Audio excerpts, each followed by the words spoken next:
live.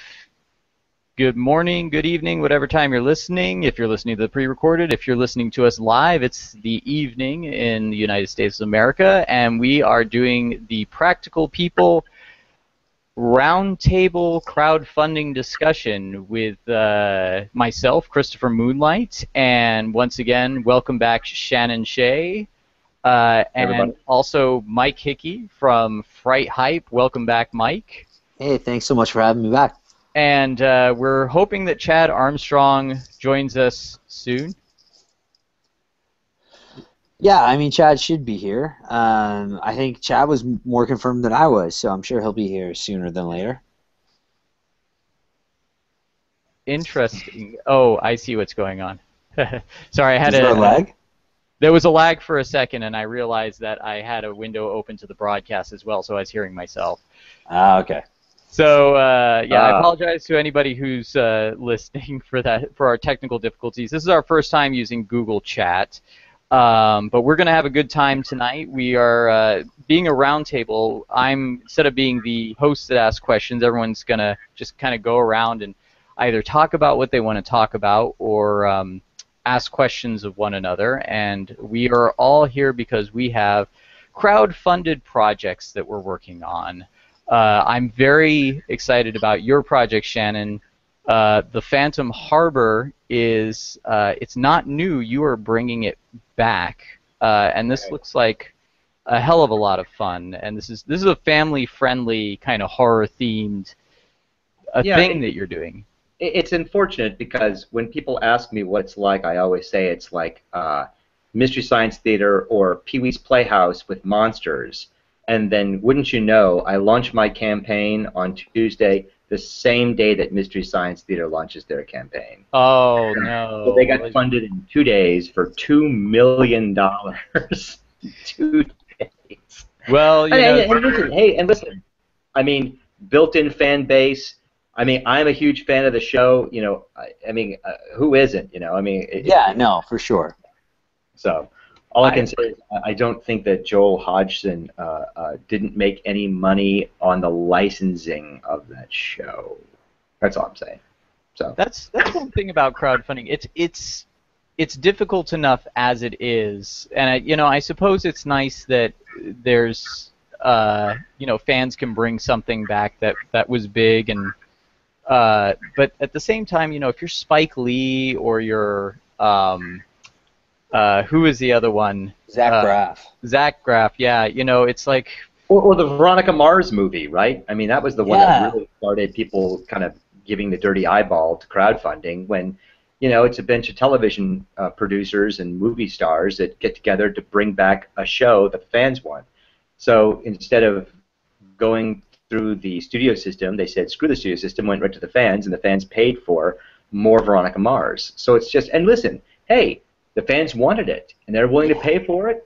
God bless everyone in the Veronica Mars campaign, So I gotta say, if I had Spike Lee money, though, I'm not saying the guy's filthy rich. I don't know what his bank account is like, but it's kind of, you can shell out for a small movie and get it made, and with enough talent and that's OPM though. But the thing is, though, man, is you don't know what Spike Lee money is like. Like at the end of the day. This is a guy who's done a bunch of projects. I mean, yeah, Spike Lee is Spike Lee as the name, but what has Spike Lee done that's really been a huge branded project where he's obviously made a bunch of bank on it?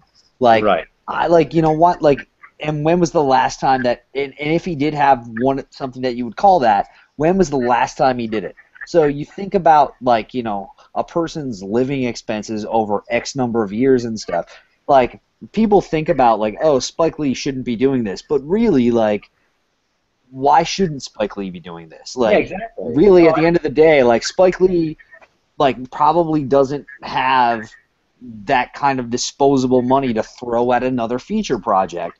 Whereas he does have a name where, like the Veronica Mars people, where he can't get...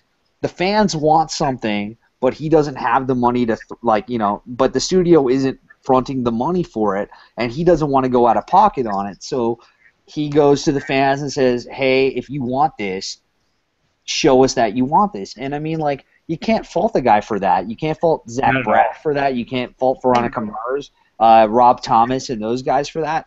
I mean, that's it. They have a brand that people want, and the same thing with Mystery Science Theater 3000. Like, they have a brand that people want. The studio isn't willing to, like, come up with it the way that they really should, and it becomes a thing of, like, okay, well, the fans want it, so the fans have to pay for it up front. And that kind of sucks that you're paying for it up front as opposed to paying for a deliverable. Because, I mean, like, you're going to see these fans that are paying $100, $200, whatever the money is for it, and then still paying for it as part of their Netflix subscription. That sucks. But I mean, really, like, you make a good point, because it's I know that when I earn some money, I want to hold on to at least some of it. So and these guys, they have worked hard. They've gotten someplace in their career, and I'm a firm. I am a capitalist. I do believe that if you make some money, you should be able to keep some of that and maybe do something for yourself that's outside of what you do. But but it's more than the money, guys. It's more than just the money. It's also the creative control aspect of it, and that we're not talking about here, because I mean, you don't know how many meetings Joel Hodgson sat in where people sat there and go, hey, listen, bring Mystery Science Theater back? Great, but here's it. Joel, you're out.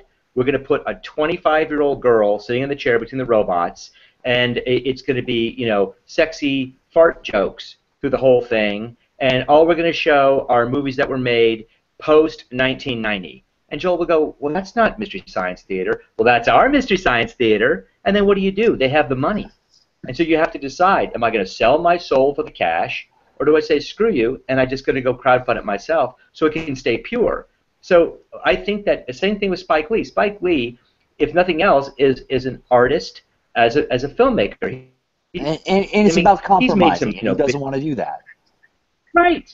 Exactly. And if you can get around the Hollywood compromise, hey guys, look, I said this and I mean it. Look, this is my Phantom Harbor. This was my Phantom Harbor book that was taken around to studios and this and that, and I had meetings with, I've had meetings with Cartoon Network and all these other places, and it was always the same thing. They always wanted something. They wanted Phantom Harbor to be something that I didn't want it to be, and I had to make a decision. And not that they were saying, we'll fund it if you do that. They were saying, well, have you thought about doing this? Have you thought about doing that? And the more they talked, the less interested I was.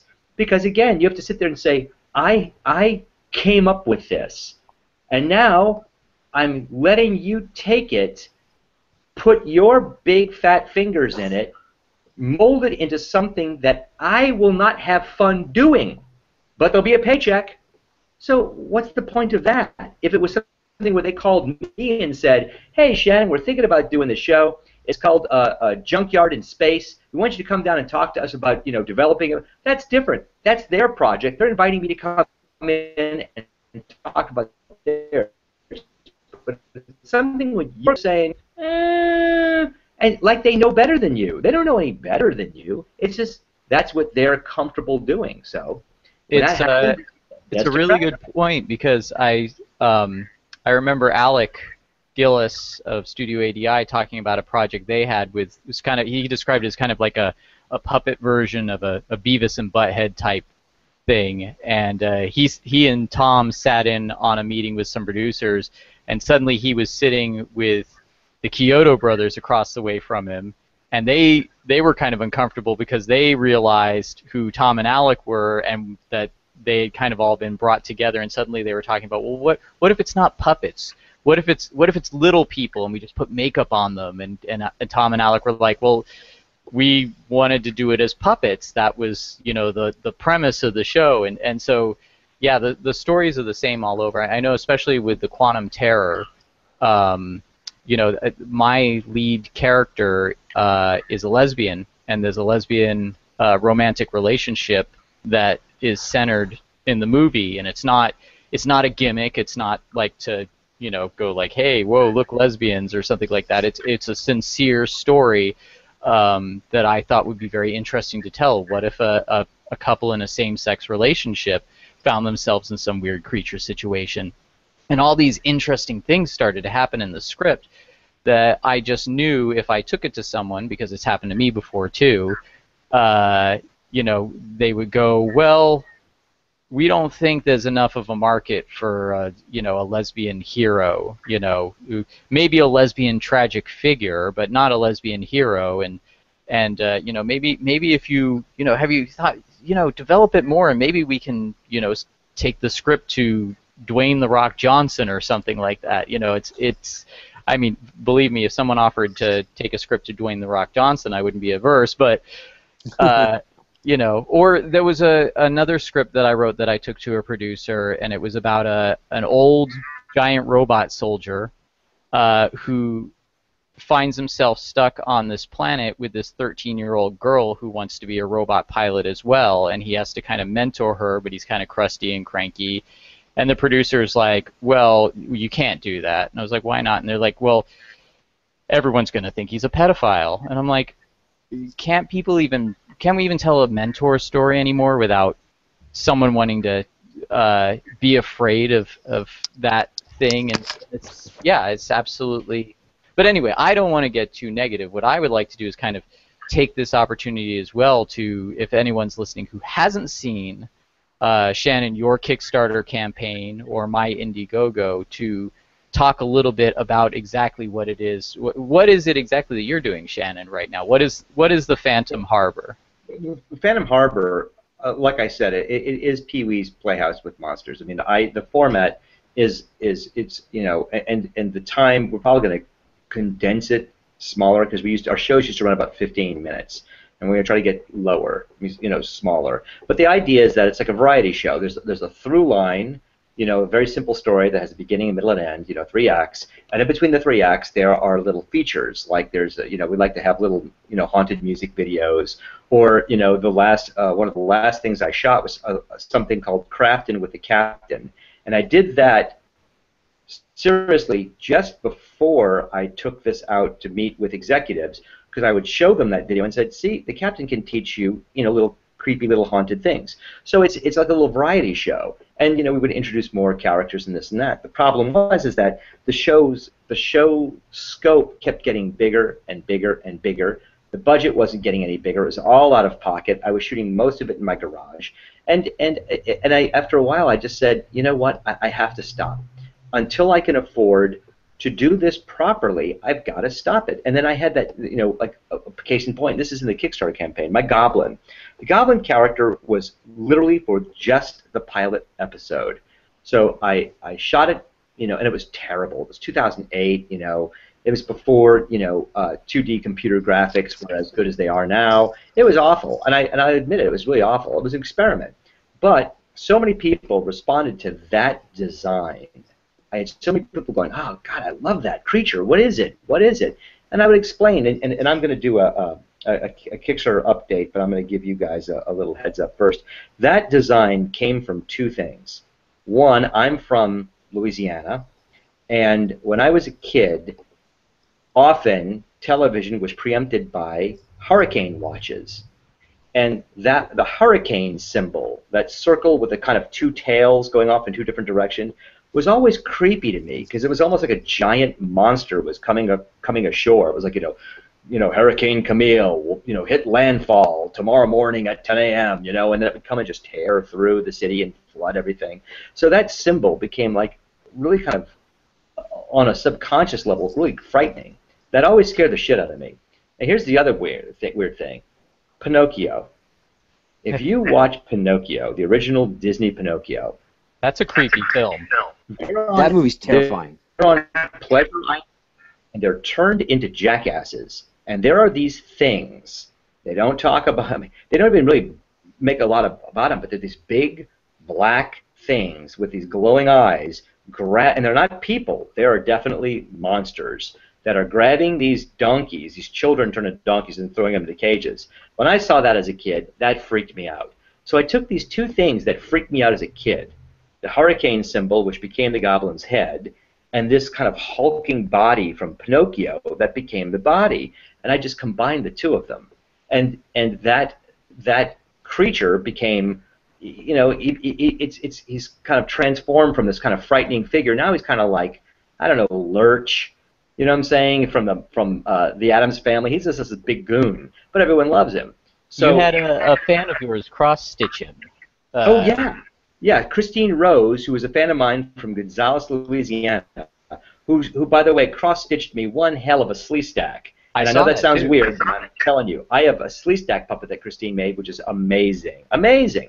And so she cross-stitched this goblin. But the problem with the goblin is that he was sculpted as a rod puppet because, I thought I was going to use him once. So now every time I need to get the goblin, it's a green screen ordeal. It's got a lot of fur on it, which means keying it is a pain in the ass. It's a rod puppet, which means I have to rotoscope out the rods. So to have the goblin in a shot, even for like 3 or 4 seconds, takes me hours of work. Hours of work. And I was thinking, well, if I ever did this right, I would build a suit. I want to build a big suit. But seriously, doing a body cast on an actor, building the muscle suits, building it up with sheet foam, putting fur on it, and I say this to producers all the time, and producers go, we want to do a werewolf picture. The first thing I ask is, will the werewolf be naked? And then they go, well, that's a hell of a question to ask. Why would you say? I say, it's simple real estate. The more exposed werewolf, the more fur you have to buy. And fur costs, if you get 4-way stretch fur from National Fiber Technology, that can cost up to $200 to $500 a yard. You know what I'm saying? It's expensive. It's very expensive. So all of that, I mean, the general public, I don't think they have a clue as to how expensive these things can truly be if you're going to do them well. And unfortunately, because of my 31-year reputation, I can't just, if you'll pardon the expression, shit it out. It's got to look great, because then people are going to look at this and they'll go, this is what Shannon J has to offer? This looks like something I saw at a Halloween store. So it's got to be top flight. Well, $50,000 for what in my head was going to be a year of production, I could spend $150,000 on the goblin suit. But I'm going to figure out a way to do it for about 20, and still make it look like it's a $1 million suit. But guys, that's why when people go, God, you're asking 50 grand. It's like, yeah, but I'm not taking 50 grand and putting it in my pocket. I'm taking 50 grand and putting it into a creative project. That's what I'm taking the money and doing with it. I mean, I wish I was putting it in my pocket. Of course I'm not doing that. And that's only part of it. I mean, I'll let Michael talk, but come back to me, okay? Because it's more than just that. It's not just that. But go ahead. No, and that's the thing is, like, you're talking about with Phantom Harbor, like, you're talking about saying that goblin suit that could be a $150,000 suit, and streamlining it to be a $20,000 suit for the sake of your budget. But the thing that a lot of people don't realize when they see Kickstarters or Indiegogo projects for films, and it's for like $20 or $50 or $100,000, they don't realize that, like, it's not just that level of creative swindling to get it down to like something that could be 150 down to 20, but it's also just, if you're a working professional and you're working in film and you're doing it on a regular basis, chances are by the time you get around to that project that's your passion project that you're trying to push through, you've run out of favors. And so the idea of asking all your friends to work for free, you're past that point. And so the salary for like paying the number of people it takes to work on a film, the credit sequence on a film is long for a reason. It takes a lot of people to make a movie. It's what Alec Gillis calls sweat equity too. What's that, sorry? It's what Alec Gillis calls sweat equity too. Yeah, and Shannon is going to be putting a lot of hard work into this project that is hours and hours of just his time. And that's the thing, is Shannon is willing to do that for his project, and I'm willing to do that for my project, and you're willing to do that for your project.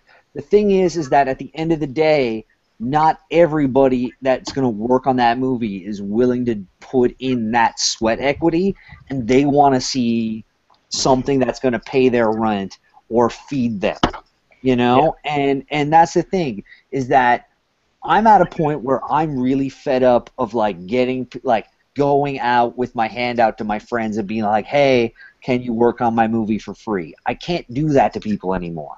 No, and you know something, and I'm going to be really, really blunt, and I'm just telling you that there's nothing, and I'm not criticizing, this is just an observation. Mm. No one cares about your movie more than you. No one. Not even if you have investors. Investors don't care about your movie. All they want is their money back Yeah. and profit. You're the only one that cares. And so what I've learned is, and this is the harsh side of it, you ask your friends, hey, can you come help? Can you come help? And you're on their schedule. And then Oh. being a producer is just wrangling people. That's all you're doing. And then once you get them there, this is the other thing that really sucks, is that you have to take whatever they bring and be gracious about it. And you should be gracious because you're not paying them. Totally, totally. Yeah. So if you ask your pal who's a grip to bring a light kit, and he brings 3 lights and 3 C-stands and 3 sandbags, you better say thank you so much. Oh my gosh, he's going to bring sandbags? No one ever brings sandbags. But you know what I'm saying? I mean, but if I know exactly what you're saying. Yeah, but if that's all they bring, that's you have to go, hey, thanks. And you can't even say, do we have a jib arm? Do we? No. Why? Because you didn't pay the guy, and he brought what he could bring, and that's it. And you have to take it. You have to friggin' take it. Same thing with actors. You don't have money to pay an actor, and you just hire whoever is willing to go. You take whatever they get, and then it's your job to make sure that you have the footage that you cut a good performance. And that's work. It's all work. You know? And when they come to you at 2:00 in the afternoon, they're like, "Oh yeah, by the way, I've got a thing. I got to go until about 7. I'll be back then if you need me." Like, Yep. I mean, that's the thing. Is like, you know, those actors, like, you know, the people that you're getting, you have to work with their schedules, and you have to be grateful. Because, like you said, I think I brought this up. Christopher, you could tell me. I'm pretty sure I brought this up with Sandy as well. But yeah, like, no one cares about your movie anywhere near as closely as you do. It's your project. You're the one with the passion for it, and you're the one that wants to see it through. So you can't expect people to do that. I gotta add to it too is you know, when everyone does show up, I make sure that I am the one. They've all shown up to help me. I've shown up to help other people. Not going to name names, but sometimes I show up and those people are not working nearly as hard as the people that have shown up to help them. Yeah. And then they say something like, "Hey, we got to, you know, I'm going to a concert tonight." You know, well, concert tickets are expensive. In my mind, I'm going like, if I have money for concert tickets, that's money for my movie. I'm not going to the concert. When everyone shows up to help me, I make sure that I am completely prepared to show them what I need them to do, and that they see that I am going to work however hard they're going to work. I'm going to work harder, not just you know, and that means like making sure that there's food there for them. You know, if my my cinematographer is a wonderful guy, Anthony Gutierrez. You know, he shows up. He's doing this for a very cut rate. It's been really great. He's brought a Steadicam, great sound equipment. You know, and he shows up and goes, "What are we doing?" And I open up the script and I show him storyboards, and I show him they're doing this scene, and this scene, and if we have time, this scene. But if everyone's tired by then, we can, you know, do that another time. And I just remember like opening up my book with my script and my storyboards, and each storyboard was numbered in accordance to the scene.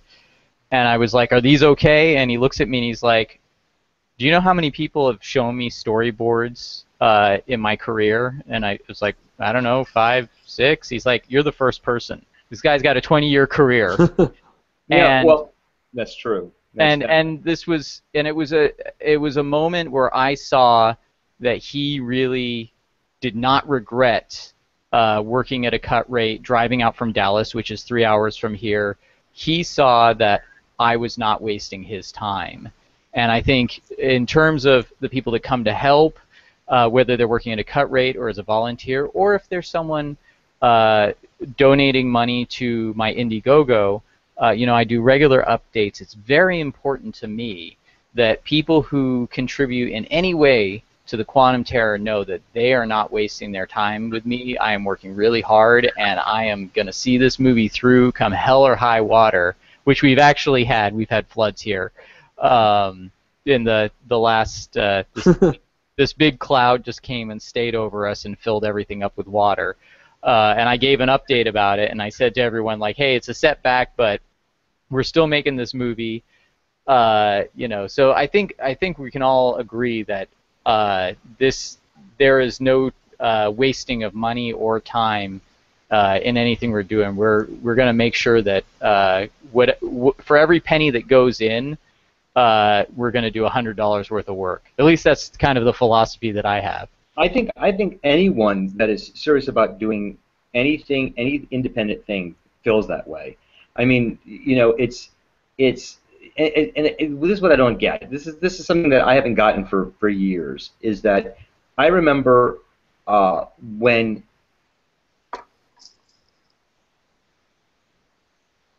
Uh-oh, did we lose Shannon? People making short films and kind of getting deals.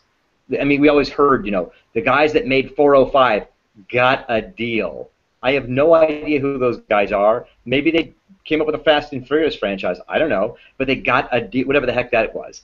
But then I would be at K&B and meeting directors, and I'd find out that this is the guy that directed a Toyota commercial. This is the guy that directed a I don't know, such and such a commercial. And I'm going, this is the opposite of short filmmakers. These are men and women who are paid, $50,000, sometimes $100,000 for Joe Pitt. I'm sure you get paid $1 million a day to direct 60 seconds at most of film, and you have a $2 million budget, as opposed to some poor schmuck who's directing, I don't know, 4 minutes, 8, 10, 15 minutes of film, and has $2,000. And you would think from a Hollywood standpoint, you'd go, wow, this person took $4,000 and gave me 15 minutes of movie. That's a quarter, right? Excuse me, or an eighth of a feature film. This guy shot 60 seconds of footage or movie story. We paid him $2 million. How is that good economics? But it's because commercials are slick. They're slick. They tell a quick story in 60 seconds. They're to the point. There's nothing wasted. You spare no expense with equipment, with post-production services. The money hose gets turned on. But that's why I always say, you show me a slick commercial, I really don't care. You show me a great short film, you have my attention, really, because that was made by people with passion. So that's all. I've got to say too, this is I'm not meaning to brag or anything, but I think between my own money, one small investor that we have who's a great guy, and the money we've raised a little over $3,000 on Indiegogo so far. And I'm not saying we don't need more, because we do. But we probably we're making a feature film at the moment for $7,000, and that's we need to get up to about 10, I think, or maybe 11, but that's with a this kind of minimalistic tunnel set. That's with miniatures. That's with creatures. Mm-hmm. And it's and I am paying people too. It's like Jenna Green, our effects person. She's amazing. I've been paying her. She's been working for way below her rate. I'm paying my actors. I mean, that's really what the money's going towards. But I'm sorry I don't have a webcam, because I have a creature behind me. I'm pointing behind me as if you could see me. I totally can. I can picture it, Chris. It's made completely. It's like it's got some mandibles that are made out of Sculpey, and it's got some tendrils that are made out of foam rubber. But the whole body is like cardboard and packing tape. And we built latex on top of it and added some bubble wrap to it to make it look kind of like it's got pustules or suction cups, like a tentacle, and I think it looks great. A lot of it is Jenna's talent. I mean, I think some of it's my own talent, although I don't have what I would call like the effects artist talent. But For another friend of mine's building miniatures, and she's using like filler foam to make rocks, and she's using paper mache with like grain to make it look like concrete, and it's just the artistry. I mean, it goes above and beyond anything that I ever anticipated. I anticipated this to be like I mean, it still kind of is like some sort of minimalistic Ed Wood deal, but it's looking amazing, and I think about Hollywood movies, and I see like, oh, this movie cost like $150,000 or $1 million to make, and I'm looking at it going like, I could probably make the same movie, or maybe even better, or at least more artful, and for like even $1 million. Like it's like I'm going like, I understand that there's unions and there's crew and that sort of thing, but I agree with you. I think that this sort of I feel like, and this isn't always the case, but I feel like the more money you put into a film, the more artistry kind of goes out the back door. And I could be wrong in that, but I think there's a big I'm sorry, Michael. There's just two things I want to say just quickly. The first one is, when I was at Stan Winston's on Aliens, I don't know if it was from Bob Burns, but we got a hold of the original Alien suit, and I remember we pulled it out of the crate, and it looked like, because H.R. Giger had made it. It wasn't like designed by H.R. Giger and then it went to some British, special effects house. I mean, Carlo Rambaldi made the mechanical puppet head, but the actual suit was made by H.R. Giger, and it was just cobbled together with a bunch of stuff. And I remember we were looking at it going, this is the Alien suit? And then it made you realize it was how it was shot, it was the way it was photographed, it was how it was framed and lit, that was really super, super effective. And I have to say that's why it's like you can take your bubble wrap latex creature, and you can if you shoot it right and you're judicious in your editing, and I gotta say it, you don't fall in love with your creature. You never fall in love with your creature. That's the worst. It's a bad thing. You can't fall in love with your creature. You just have to use it as it gets used and move on. You're telling a story. You know what I'm saying? You're telling a story. Story comes first. It really does. So, and there's something else I had to say about you said Ed Wood, and you were talking about something, and my point slipped out of my brain. I said Ed Wood minimalistic sets, and I also said that the cast and crew were creating something above and beyond what I ever could have envisioned, because I envisioned kind of a cheesy... I know what it was. You said the artistry, money and artistry. That's what it was. So this has happened to me on more than one occasion. Is that, well, not anymore, because now it's a little, I hate to use the word passe, but it just doesn't have the same resonance as it used to. But I would be working on a monster picture, a horror film, and the director would be sitting there and they'd look at me and they'd go, "Have you ever seen a Tool video?" And I go, "Yeah, because I'm actually friends with Adam Jones. Yeah, I've seen Tool videos. Yeah. Well, you know how they do that thing, blah blah." And I go, "Guys, you can't do that stuff on a Hollywood movie set. That's Adam and Chet Zar and Len Burge and a bunch of guys who are just in a room with a bunch of stuff going, hey, let's try this. Okay, hey, let's try that. Hey, I bet if we do this, that'll be creepy. Hey, look at that. That's creepy. Shoot it." It's not like they just sit down and they go, let's storyboard this. I mean, they have, because I actually, Adam has shown me some of his storyboards, but some of it is just, happy accidents and experimentation. And you can't do that when you've got a $10,000 a day, a crew standing around waiting for you to get a hook that's going to make something, throb. Or you just can't do it. It's a waste of money. It's the kind of thing that just 2 or 3 people have to do in a room. At the end of House on Haunted Hill, we ended up shooting at Fantasy 2. It was the Skotex and myself, Bob and Denny Skotex, myself, and a few people from K&B, and we were literally doing just that. We'd go, okay, let's set this up. Let's film this. Okay, now let's try that. It was just doing a bunch of weird stuff, and that's how it gets done. You can't do it otherwise. I mean, you just can't. You have a bunch of grips looking at each other and going, they're putting, shaving, they're releasing shaving cream underwater. Why am I standing here watching this? It's like, I don't know what that's. You know what I'm saying? But that's how you do. That's how you do it. You do a bunch of weird shit and you see what floats. It's just, I know. So yes, I agree with you. The larger the crew, the less artistry you can afford production artistry. Post-production artistry is different, but production artistry, yes. Post-production artistry, and I've worked in post. It's a completely different animal. Yeah, because I mean, really, it's fixing the laziness of production, and I hate to say it, but it's true. It's what a lot of it is. But yeah, it's like, I mean, it comes back to when you talk about the story about working on Aliens, which again, you worked on Aliens, and that's insane to me.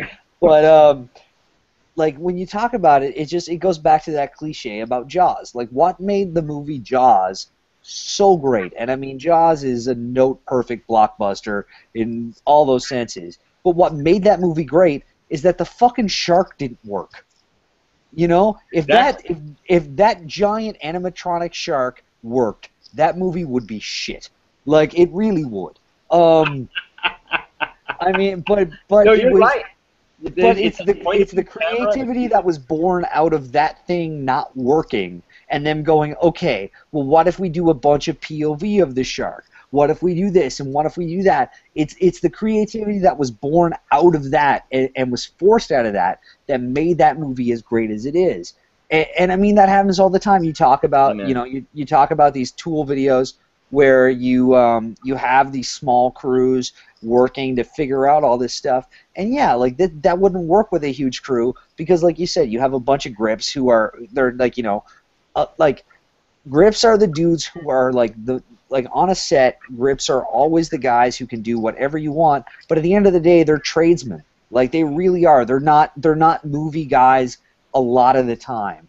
They're people who are there because it's a gig. It's not because of the love of the movies. It's because they're grips and that's what they do. And like, you know, you get into that and they're not the guys that are thinking about, you know, what's going to work in this scenario. Like, they're looking at you when you're letting off shaving cream underwater going, why are you doing this? Right. You know, it's they're not doing that. And so, yeah, it's when you have that smaller crew, when your budget is strapped, that's when the really creative, ingenious stuff comes out.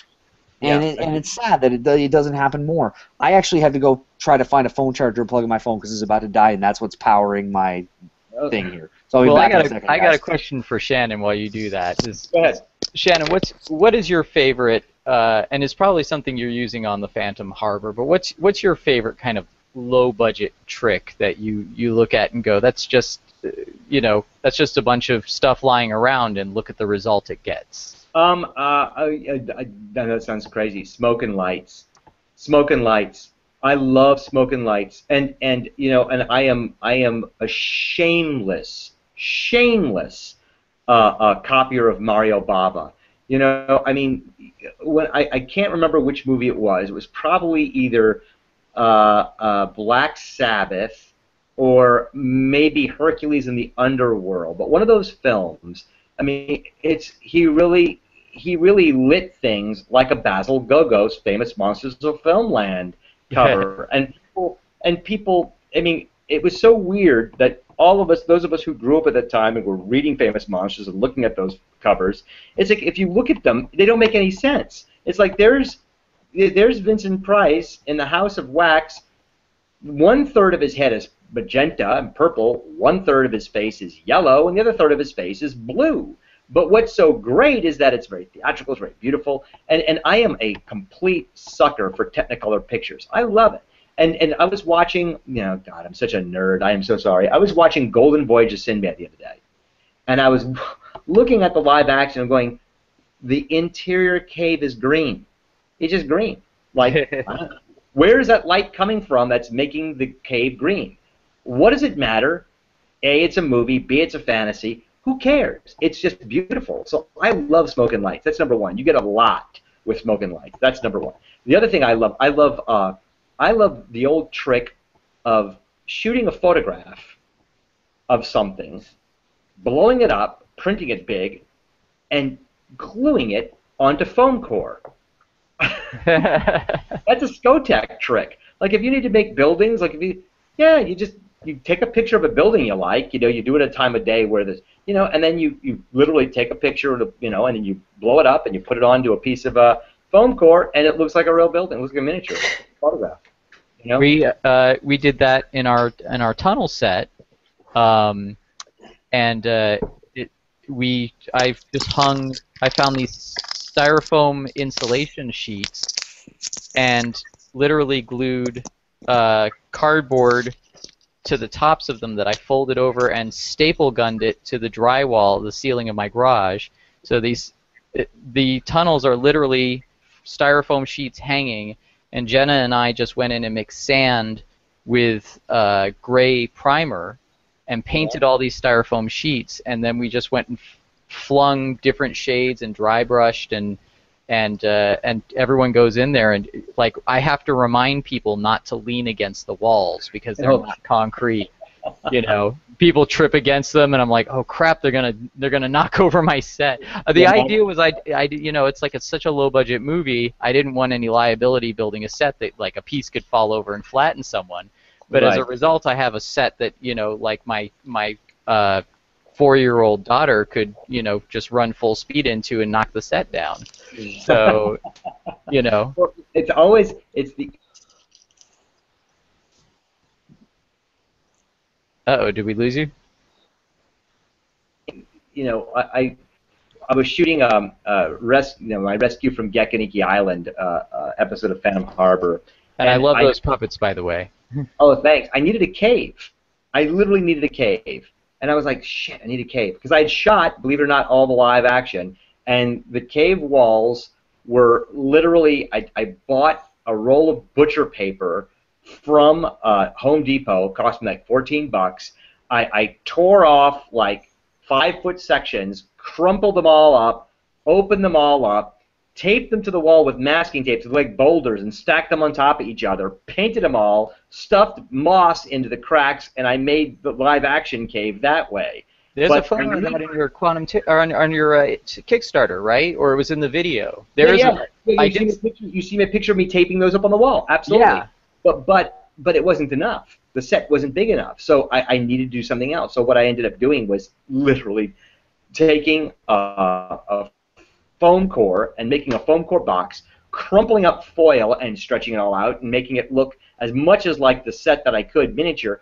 I spray painted the whole thing with black primer. Then I went in with that kind of like stone spray paint you can get, the one that has like spatters out that kind of stone texture. Oh yeah, like a stipple or whatever. Yeah, and then I swear, Chris, I swear, colored lights and that became my cave set. And that cost me about $25. And it looked great because I've watched that episode and I loved because you have a tutorial on the Stan Winston School of Character Arts about how to do those rad puppets too, right? The rad puppets now, and listen, I gotta watch what I say here because I love the Stan Winston School and they've been very good to me. But I would say that trying to build a rod puppet live on camera is not the smartest thing in the world that I've ever done. and I look at my poor Gekaniki puppets and think what this could have been. But hey, I was willing to do it in front of camera. I was willing to try to, kill two birds with one stone. They wanted me to do a rod puppet thing. I needed a rod puppet for my show, and I figured, hey, how hard could it be? It was actually turned out to be pretty hard. The hand puppet was a little easier because I thought I was being smart, and I went, well, you know what I'll do is I'll set up my own video camera, and I'll just, when I think of it, I will tape scenes of me, sculpting, and I told them, I said, hey, you can call it the Shan Cam, so that way you don't have live. But they didn't know. If you're pardon this is an old Sam Raimi term. Fake shemp the whole thing. Where I took a latex and polyfoam run of the head and I painted it to look like clay. And I had made the mold pieces. All the molds were done. The whole puppet was finished. And I stuck the clay-colored latex and polyfoaming back into the mold and made additional mold pieces to show how I made the mold. So it's not that the information's bad. The information's all good. But in order to sit down and sculpt, put mold walls up, mold, a hand puppet like that, live on camera, would take days, because it takes days. It doesn't. You can't. I mean, I'm sure there are some people who could do it in an hour, and it would look like they could do it in an hour. So in order to, again, I have to kind of keep my quality up as high as I can, and yet still try to keep on the Stan Winston School schedule. It's kind of a bit of a compromise, And I thought we did some interesting thing with a plastic bag tongue and all that stuff. But again, like the Goblin was built on my own, on my time, my money, my resources, my time, my everything, and I think that the quality of that puppet is better. And that's just me, because I did it on my time. Doing something live in front of a camera is not the smartest thing in the world. And Mike, just because you had to go and come back, we're talking about our favorite low budget tricks. So Shannon's was for me, it's straight up Fright Hype. Like that entire show is like my show is shot in the spare bedroom of my house, and I don't think anybody realizes how lo-fi that entire process is. You got good sound, I think, and you got a good voice for radio. So it's I think between that and just your post-production skills, you like it's a test. What I was going to ask Shannon actually was like, how many people are involved with Phantom Harbor? Like, how many people work on that show with you? Honestly, it depends. When the live action is shooting, sometimes it's just my wife and I, because my wife is an operatic soprano. She's been on stage, so she basically directs me, and it's me, and I do all the lighting, I do everything. Now there are times when I will have a specialty prop that needs to be built, and I will talk to a friend and say, hey, I need something. Would you build this for me? And then, again, I'm on their time schedule. They'll build it, and when they're good and ready, they give it to me. So, I mean, when you see all the names, and there's a lot of thanks, it's because I've asked people, hey, do you mind, coming on this day? I'd say the largest crew I have ever had on any Phantom Harbor episode, cast and crew, was 1, 2, 3, 4, 5, 6, 7, 8, 9 people. Have been the largest, and that was for a Halloween show.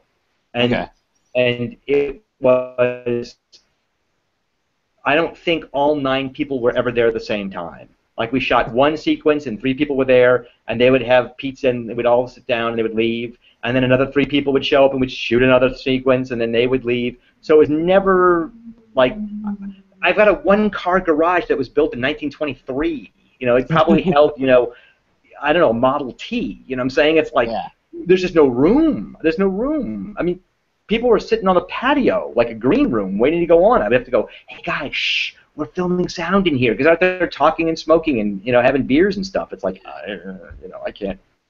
Oh, we've had to deal with, kids outside bouncing basketballs as they walk past, and, people with their, low bass thumping, rap music, go park in front of the house, and, it's like, and you come out and you're like, hey, we're shooting a movie, and they look at you like, what? And they give you a dirty look. How are you shooting a movie? Like, there's no movie set here. Yeah, exactly. So Michael, how many people are on your? Is it just you? It's just me, man. So I have a set that I have, it's a green screen that is thumbtacked to my wall in my spare bedroom. I've got PVC pipe that I have. I use toilet flanges and screwed it down into the floor. And I just have like the basic like clamp style lights. I've got 4 of them mounted on the green screen.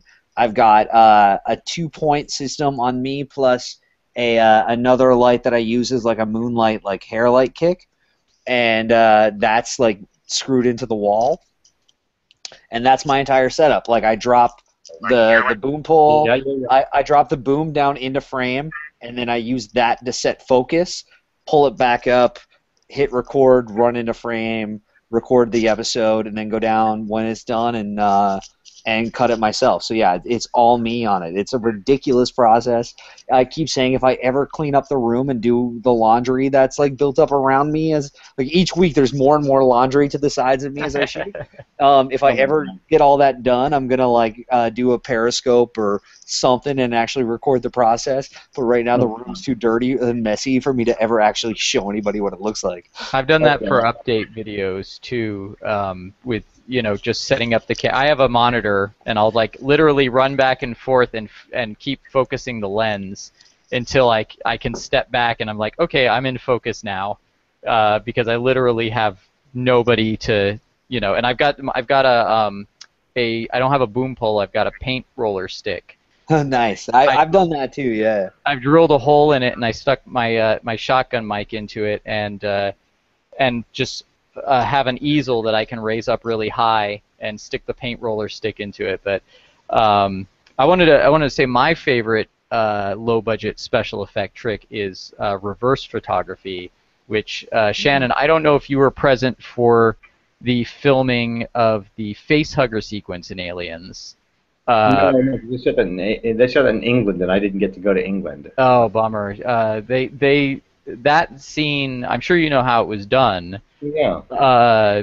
No, you don't. You didn't see. No. Yeah, I know. And Jim Cameron was famous for saying, no one can tell when rain on camera is flowing backwards, and he was right. Yeah, and those that whole sequence. There were two epiphanies in my life, and they were both from Aliens movies that made me really want to make movies. So the first one was the facehugger scene, finding out how that was done with different dummy facehuggers and quick editing and reverse photography, and I was like, well, crap. And I have not seen a piece of CGI to touch that in my life. And the other thing was in Alien 3.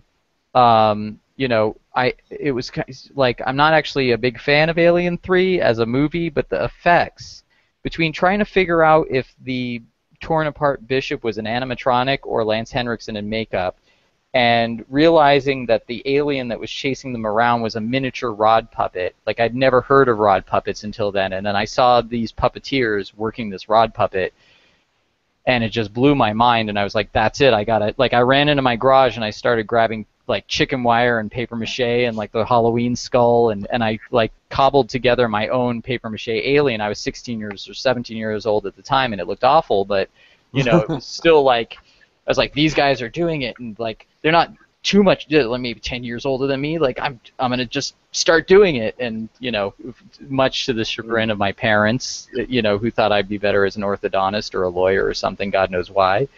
But now making the Quantum Terror, going back to what you were saying about, not being allowed by executives to make the kind of movie you want or having to fight them on it, between that and, I feel like I'm still that 17-year-old. I'm still working in my garage.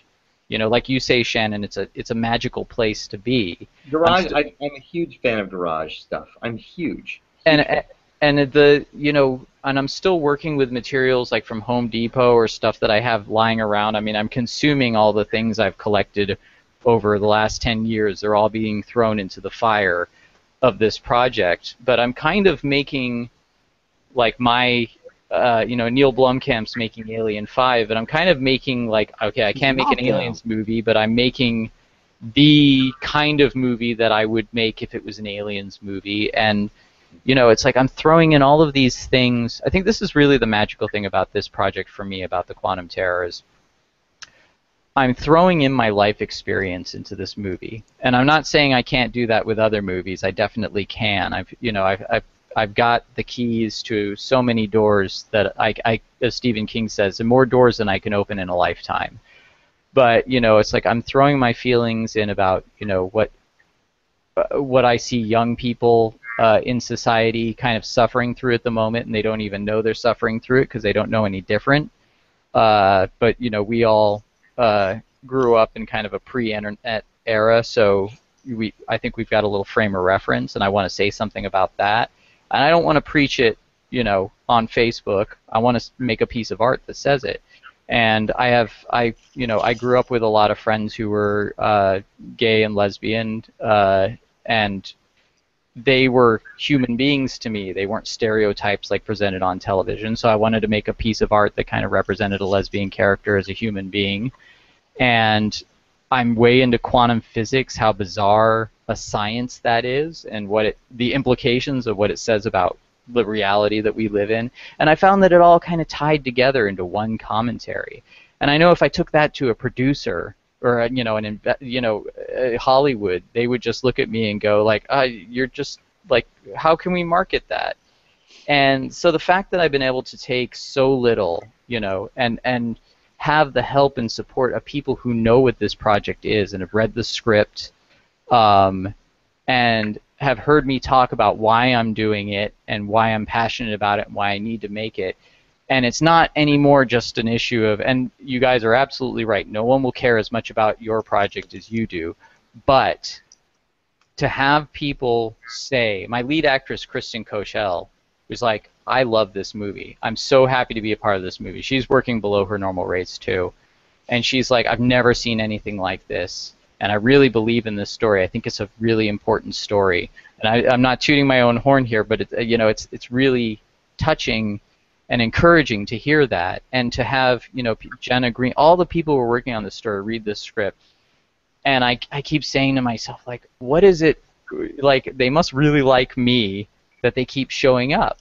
But I think it's really what I really just said, something that I felt was honest and was important to me, and I think that sincerity, they were able to relate to that, and so they really wanted to be a part of the project. And it's just, I mean, that's happening in my garage, and they don't care, and they believe in the project, and other people believe in the project, and I'm getting all the support, and it's just, I can only describe it as kind of magical. It's like it's like some Steven Spielberg moment where I've touched something and it glows and it sends out this shockwave that like hits everybody, and I see that happening with you too, Shannon. It's like somebody like crochets or knits a character you created, or somebody, you worked on Evil Dead 2, somebody shows you an Evil Ed tattoo.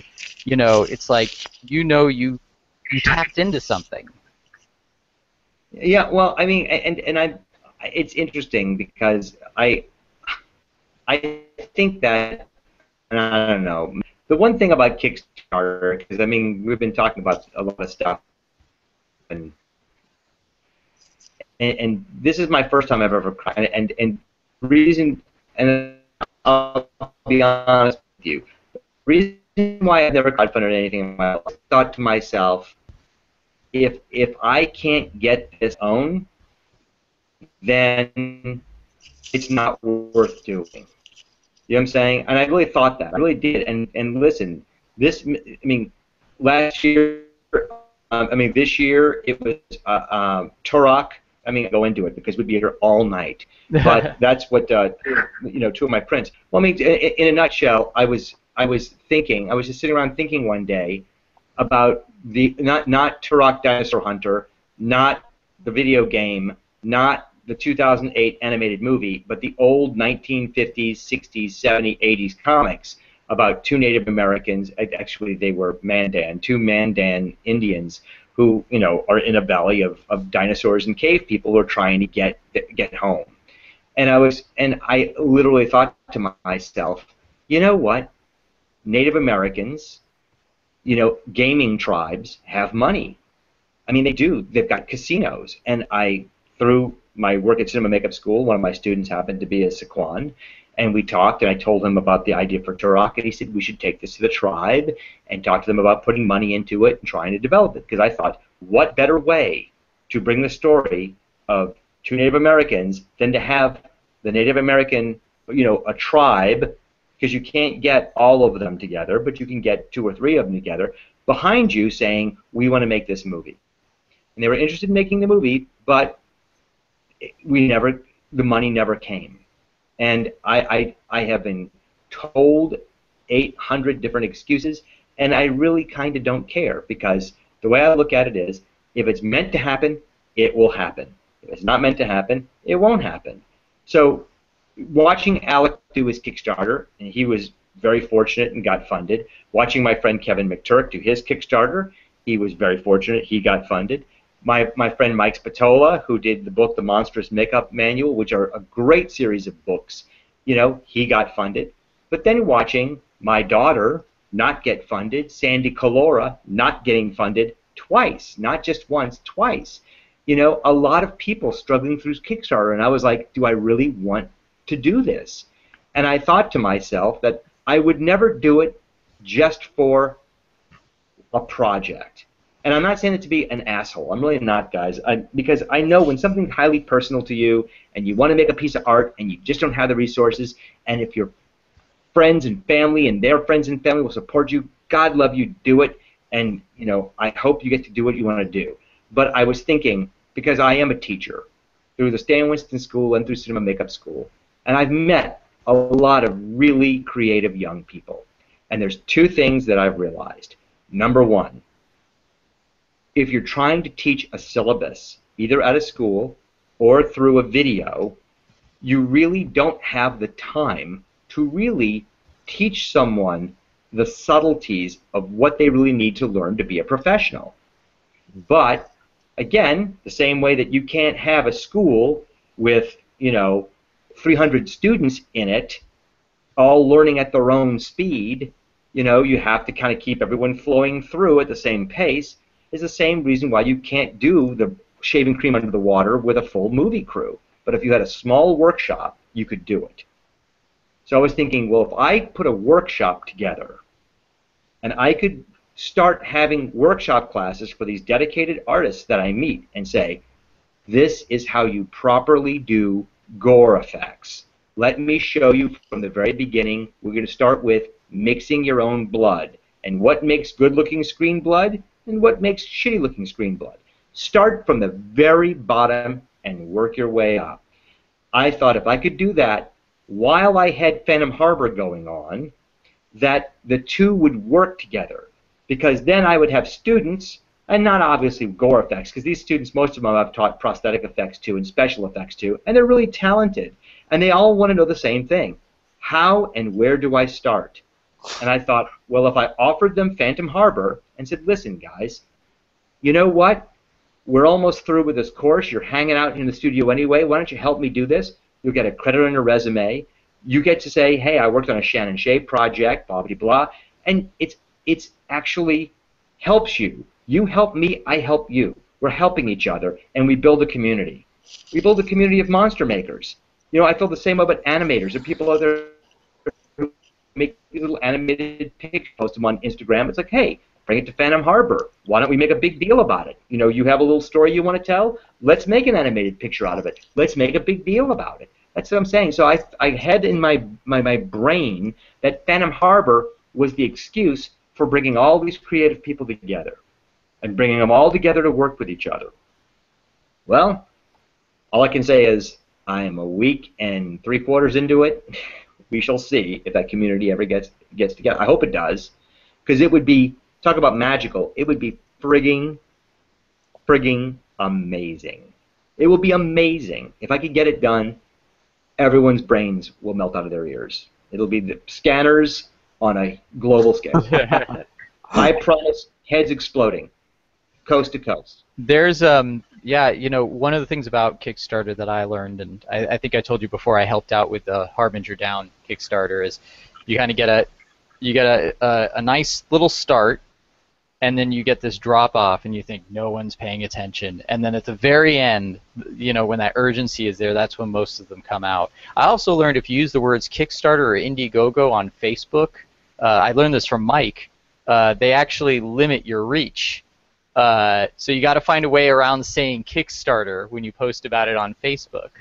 Really? Yeah, I found with Fright Hype, whenever I actually like specifically mentioned a Kickstarter or Indiegogo campaign, my view count dropped off drastically. And whenever I find a way to like creatively like talk about something that's, you know, a project that you can help make happen or something like that, it doesn't take the same kind of hit. And I was told by someone else that, yeah, it's part of the crazy Facebook algorithm where if it gets flagged somewhere along the line for promoting Kickstarter or promoting Indiegogo, that, yeah, like it'll negatively affect your view count in terms of like just the way that the Facebook algorithm works is very complicated, and there's a lot of excuses that they will take to suppress your video, and like audibly saying or referring to Kickstarter in the description is one of the many ways to do that. Like it's really brutal the way they do that. And I think it's just trying to like bait boosts, like bait people into paying for boosts. But I don't know. The last couple weeks on the show, I've even kind of tempted it. Last week I talked about a successful Kickstarter campaign, and it was the biggest show we've ever had. Talked about how, and I think I actually used the term Kickstarter in the video last week for the first time in a long time, talking about the Friday the 13th game. They were successful with theirs, I think, and it was just I had talked about them the week before, and very I danced around the idea that they were kickstarting, and then last week on the show I talked about the Don't Cuddle the Krampus campaign, and congratulated the Friday the 13th campaign because I had talked about them in the past, and last week's show was huge. So, but the word congratulations will boost your reach. But again, I don't people we talked about this, but I don't think there's somebody going in and listening to these and going, okay, he says congratulations in this one, so it jumps. So well, I think it's the written word. It's really weird. I think last week was an anomaly. I mean, last week's show for Fright Hype has 90,000 views, and this week's has at the point where last week's show had 80,000 views. This week's has 16, 17,000. So, I mean, there's arbitrary things that change what makes a show really successful in terms of that stuff. But, yeah, I think, I try to avoid it and try to, dance around it and be creative in how I promote stuff. But at the same time, if, I really believe in a project, I'm gonna push it. I'll definitely I'm definitely going to talk about Phantom Harbor in the next week or so and try to push that because I do really like what I've seen on it and want to get it out there. I was when we talked to Sandy was it a month and a half, 2 months ago. I was still trying to dance around it a little bit, and in the last week or two, I've gotten a bit cockier. So I'll try it with Phantom Harbor and see if we can get something out of it. But yeah, it's really weird the way that they try to dance around that stuff. Yeah, I want to comment on something you said because I do believe you because I mean my wife is a long story, but she started an Etsy page a couple of years ago. I mean Etsy shop a couple of years ago. She was making these pendants and things, resin pyramids and stuff, and she didn't expect anything to really happen. She thought that she would just do it and whatever, and her business really took off. I mean, it really took off. She sold stuff, I mean, literally around the globe. Her stuff she has sold in countries that go all the way around the globe. And then all of a sudden, Etsy changed its policies about how or where they would put your stuff within collections. And it wasn't whoever was posting the most or whoever was posting most frequently. It became who was paying Etsy the most amount of money to be seen. And I do believe you. I think that if Facebook probably has an algorithm where they know what the waveform of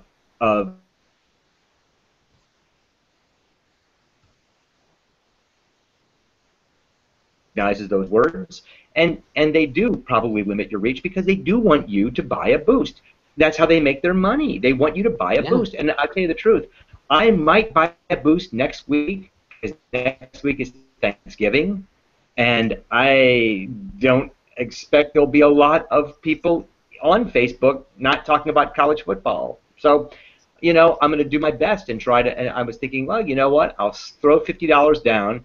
And I will tell you, it is the first real money I have thrown down on this campaign. Everything else has just been what I have, footage that I have, the lights that I have.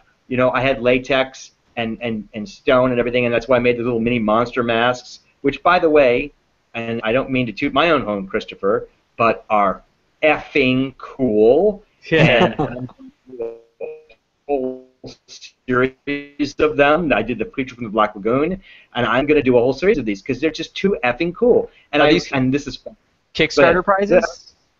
they're my $500 prize, and the reason why they're $500 is because first of all, it's going to be a rarity. Well, it will be if I get funded. I promise I'm going to smash the molds. I really will. I mean, and I'm a man of my word. If I'm nothing else, I am a man of my word, and I will smash the molds. And will you no one post will a be able to get video of you smashing the molds? I will. I will friggin' do it in slow motion. I'll do it dressed. Do it with like that bullet cam that like whips around it. 2001 That's right. I will do it. But the thing is that if not, I'm going to just sell them. But the thing is, but this is a weird thing. I had a weird big moment with my wife, who is currently out of town. My wife, she's she's not doesn't sing that much anymore, and now she writes. She's a writer, and she was finishing her last novel. It's a long story, but she's out of town finishing her novel, and I was talking to her, and I told her about this mini monster mask, and she said it was literally big. She went, I don't get it. And I went, what do you mean? She goes, can you wear it? I went, no. She goes, does it fit on a dog or something? I said, no, it's just a mini rubber latex mask. Well, I don't get it. It's like, what is there not to get? It is for people who love to collect masks. The one thing I know, because I've been to their houses, they have no shelf space because masks can be big. I mean, you buy something from Jordu or Casey Love or Steve Wang or Norman Cabrera. Some of these masks are pretty. I mean, they're beautiful and they're huge. But what if you work in a cubicle? You can't have one of your big rubber masks there, but you can have a bunch of little masks around your computer terminal, and no one's going to say shit. And they're really cool, right? And she still didn't get it. And I was like, oh my God. So I brought it to school and showed my students, and when they lost their shit, I figured I was okay. I'm like, okay, I'm fine. I don't get it. So this is one of those things. I think we might have lost Mike. Are you still there? I think we lost Mike.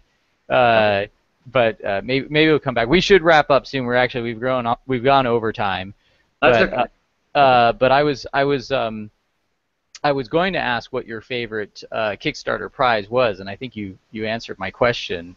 No, can I tell you what my favorite Kickstarter prize is? It's the one I haven't announced yet, and it's the one that I'm not going to officially announce on my Kickstarter page until I reach $10,000, and it is the latex Gekaniki hand puppet. Oh wow! I'm going to sacrifice my original Gekaniki hand puppet to Kickstarter fans because I think it's. Let me put it this way: if the Gekaniki come back, because I've been asked, will the Gekaniki come back? And I actually have a story, The Revenge of the Gekaniki, which I want to do. I'm as impractical as this sounds. I really want to try to do them stop motion.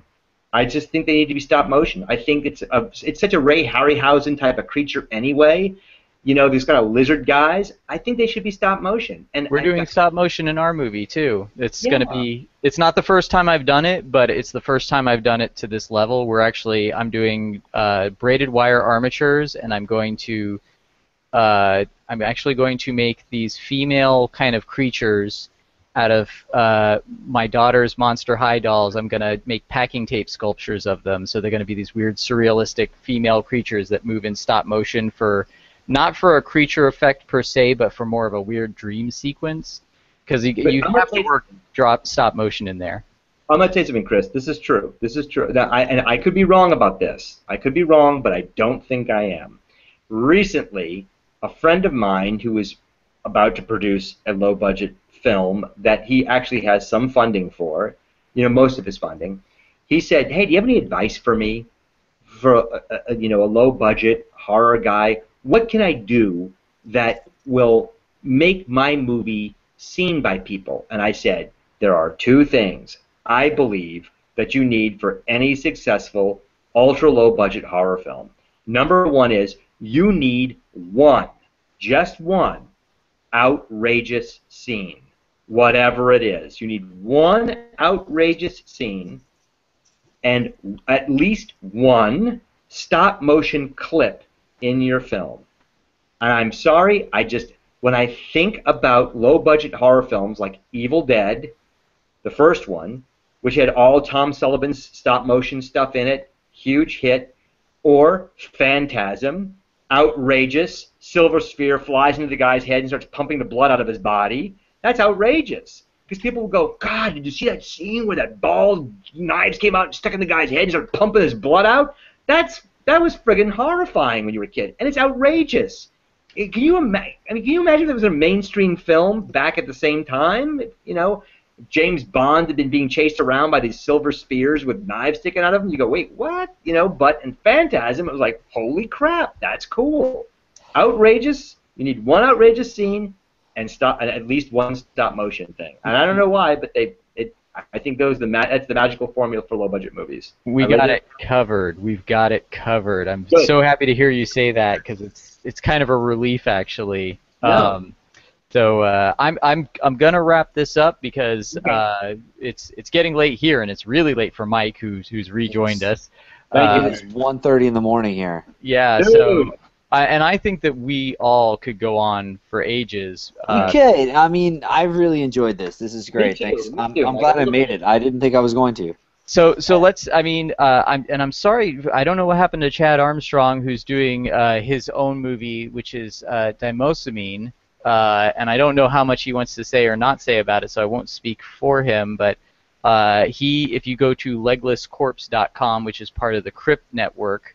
You can see his project, which looks outstanding as well. It looks very outrageous and has some really cool creature concepts, which he's shown me. I don't know. You can tell me if you can't speak to this, but are you involved a little bit now in the creature work with Dimosamine? I don't know if I can confirm or deny. So you are, but you're not allowed to talk about it yet. Probably that's what it is. I'm not majorly involved, but I have some involvement, which I'm very excited about. I have to say, I think Chad's a really great guy, and he works really effing hard with his website and everything he does, and he's very passionate. I believe he's got some sort of system going right now where he's like pretty much guaranteed that this is a passion project, and if he makes any money off of it, I think he said he's going to like figure out a way to give it back. Yeah, I don't know how he's managing that, and I don't want to speak for him. So but he's got a really outrageous character named Mr. Balls that he talks about, and it looks great. And the Phantom Harbor. I really enjoy the other shows, and I think it's important to kind of bring back this artistry. I think that's one thing, without going on another tirade, to make the show go in longer. I just feel that audiences are kind of being deprived of artistry these days, and they're kind of getting used to and accepting of this kind of one-size-fits-all kind of filmmaking that seems to be pervading the major theaters, which, there's still good stuff coming out of major movies. I'm sure we're all going to go see the Star Wars movie, and that'll be great. But, I think the Phantom Harbor, to me, represents a return to some artistry that I think, and the fact that it's for all ages is really important as well, because I think that, it's the kind of thing I want to show my kids, and, I sit them down while I'm making monsters. Jenna and I were making monsters today. We're doing an eye piece that we're doing some stop motion with, and we were doing a puppet with a tentacle mechanism that is very outrageous. Shannon and Mike, I'll send you guys a picture of it privately so you can see what I'm doing. But my daughters and one of my friends who's my miniature builder, she came around with her 2 daughters for a play date. And I had them all sitting around with Sculpey, and they didn't know what to do with it. They were watching what we were doing. They were just making different shapes. But they were still, there with their hands in it and, having a good time all sitting around the table. And I think that kind of thing is something that maybe is lacking in the content that's out there these days. So Shannon, from the bottom of my heart, I do believe in the Phantom Harbor, and even if you don't make your Kickstarter, which I really believe you should, and anybody listening, please go look at this. I think this is an important project in one way or another, even if it's just an annual half-hour special, Phantom Harbor Life Day TV special or something like that. You know, you gotta keep doing this stuff because I really love it. And you know, Alec Gillis and Tom Woodruff Jr., you know, all these past movies I've watched, they're all in the Quantum Terror. I am absorbing everything that you guys do, and I'm kind of regurgitating it back into this movie. And it's my first feature length, but I feel I've written a very interesting script. I don't know if it's like the greatest script in the world, but I think it's good, and I think it has some meaning to it. And all of you know everything that is going into this movie is, I think, coming from everyone's heart and everyone. And I show them every cast and crew. I send them videos of you. I send them the other podcasts we've done. I send them clips. I tell them to watch movies that I've watched they've never heard of before. You know, and they come back to me with such excitement, and it's all going into the Quantum Terror. So, you know, that thank you for that as well. And it's just a privilege. I'm glad you say that. It's very flattering to hear that, and thank you very much. I really appreciate that. Well, it's a privilege to be, and it's not just because of what you worked on, but your enthusiasm, your love for this, your sincerity in why you do this, and Mike, your sincerity in why you do Fright Hype. You know, you're not making any money. You love being involved. And I think this community is here. I think the three of us talking right now is a testament to that community. And I anyone that's listening to this, I don't think we've got any viewers right now, but I think that, you know, people will link to this.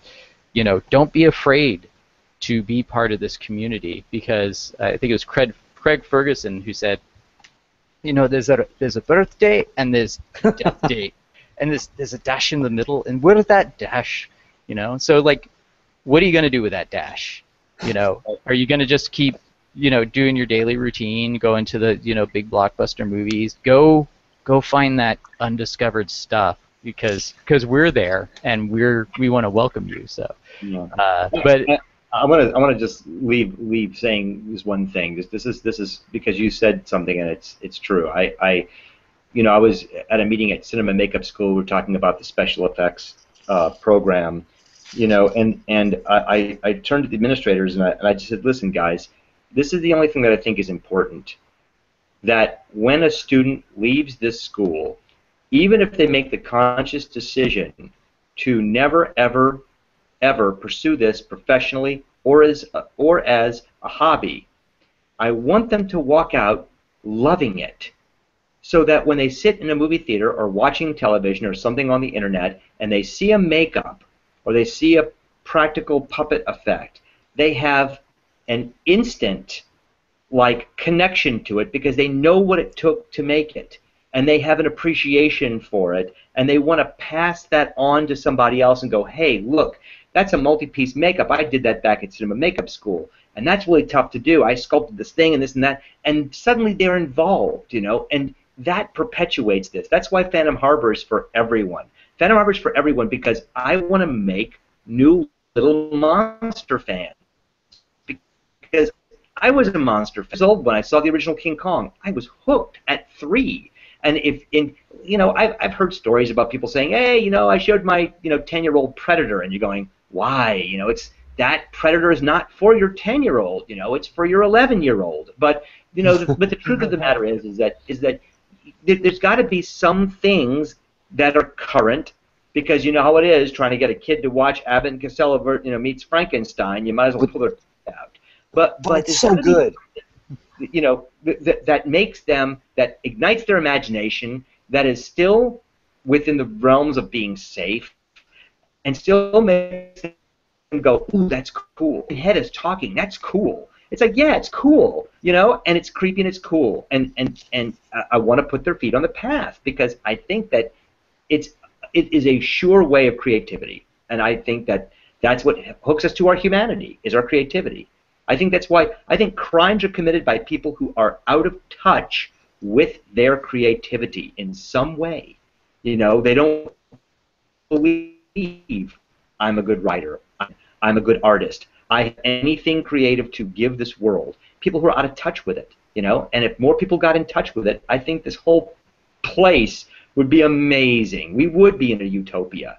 So I just want to somehow get people back in touch with their own creativity. You know, it's no better time in history to do it. Now, do it now.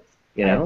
I think that this is an era that needs artists, and we need to help people come to understand the joy of the arts, because I think that we've all become too busy with the horrors of the world, and I think that's partly in, you know, the internet has brought so much great information to us about how to do this stuff, but it also brings us so much turmoil, and I think it's weighing, especially on young people's minds, it's weighing too hard on our minds. You know, I think everyone walks around feeling like they need to solve the world's problems or figure out the world's problems, and they're not giving enough time to their own imaginations and bringing their own brand of joy to the world, whether it be through, you know, movies or books or comics or whatever. So yeah, that's my only follow up to that. But I'm gonna wrap it up. I'm gonna hit the end broadcast. But Mike, Shannon,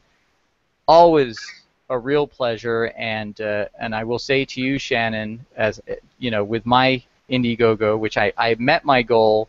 It wasn't the amount I needed, but it allowed me to keep my Indiegogo open so I could keep collecting funds, which is a double-edged sword in itself. But you know, I only say, like, I know I don't have to say this, but keep on doing it, man. You know, don't give up on it. It's worthy, and I know Mike believes that. And I believe it because it's not just Indiegogo.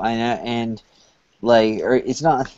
It's weird because I was hoping to tell this story with Chad, but Fright Hype exists because of a failed Kickstarter. It's a show that I had planned for years, and I ended up hooking up with Chad through my Kickstarter last year, and that Kickstarter didn't work out, and then I went to him with another film, and as a way to promote it through Legless Corpse, and then that grew into a relationship with Crypt, and then that became Fright Hype, and so I mean, it's one of those things too where even a closed door with a Kickstarter or an Indiegogo campaign or whatever anybody's doing, it's not always a closed door, and it's just a matter of keeping that perspective of just making sure you know what you want to do at the end of the day, you know. I am really glad you said that, Mike. I'm really, you know what? That's a really great thing to hear. Thank you for saying that. No, but it is. I mean, honestly, if I hadn't had a failed Kickstarter last year, then Fright Hype wouldn't be 26 episodes deep right now. It wouldn't. You know, and I'm probably better off because Fright Hype is 26 episodes deep than if I had made the movie I was trying to make for $9,000 last year, you know? And I'm just glad that I reached out to you when I did, because I'm pretty sure you're going to be an internet celebrity pretty soon. So. No, well, I'm going to burn all my bridges by getting drunk on this podcast tonight. Nice, dude. Oh, man, that looks good. I may have to go sign off and go do some of that myself. It's 1:30 in the morning here. I've been doing it for hours. Dude, you're my hero.